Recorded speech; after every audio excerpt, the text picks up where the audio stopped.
Hello madlang people, mga kababayan. Ito, kung meron kayong sanggol na ganito na halos magdamag kayo patulugin. Ayan ito. Huwag niyong painumin ng tranquilizer. Ayan. Gawin niyo mga kababayan, ito maglagay kayo ng duyan sa inyong tulugan sa kwarto.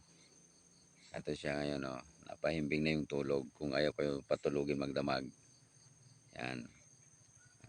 Ganito lang mga kababayan, isang paraan, solusyon para mapahimbing yung tulog ng paslit kung meron kayong mga ganitong maliit pang bata.